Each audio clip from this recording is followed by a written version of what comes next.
I turned to the Wolfborns, who were already in position. Make sure she stays safe. They ran off in the same direction Victoria had gone. It killed me not to be the one going after her. Carter came over. I should go too. Why? I clenched my fists. You think 3 werewolves aren't enough to keep an eye on her? His brows came together. I can shift back to human form when she does. They can't. I shook my head.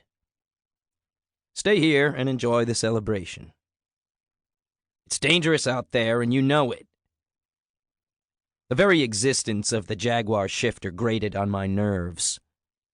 Having him in my pack, disrespecting my decision, made it all the worse.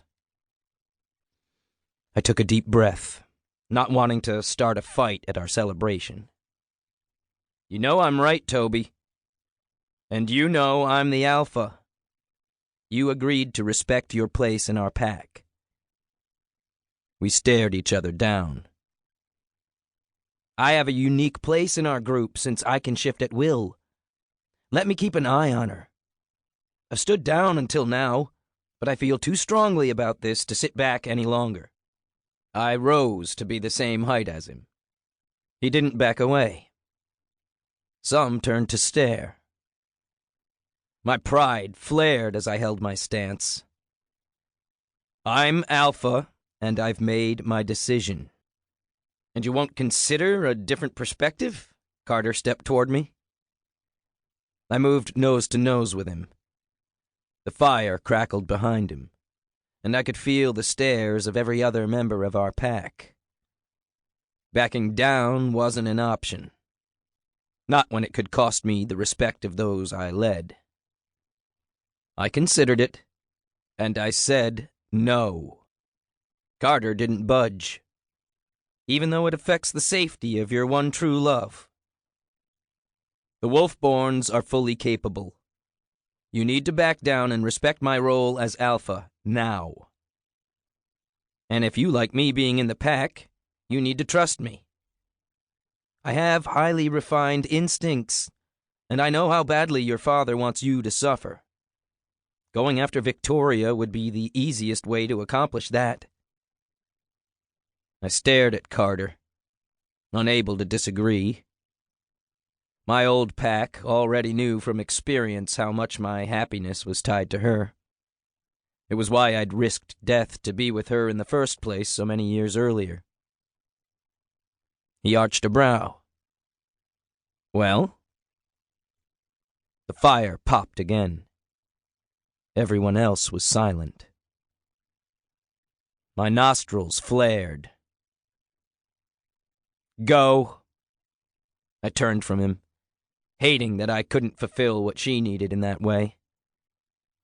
But Carter was a part of our pack now, and despite his feelings for Victoria, he had already shown that he wouldn't act upon them. I had to let go of any jealousy that still remained. She'd chosen me. Carter ran off. I turned to the rest of the pack. Our first priority is to find that cure. The moon is done controlling us. I glanced up into the night sky and shook my fist at the rock that carried too much control over all of our lives. Brick came over and stood next to me in silence. I turned back to the fire. Without meaning to, I shot glares at those staring at me. They all turned their attention to each other and spoke at once. You made the right decision, Brick said. I growled. I know, but it blows in the worst way.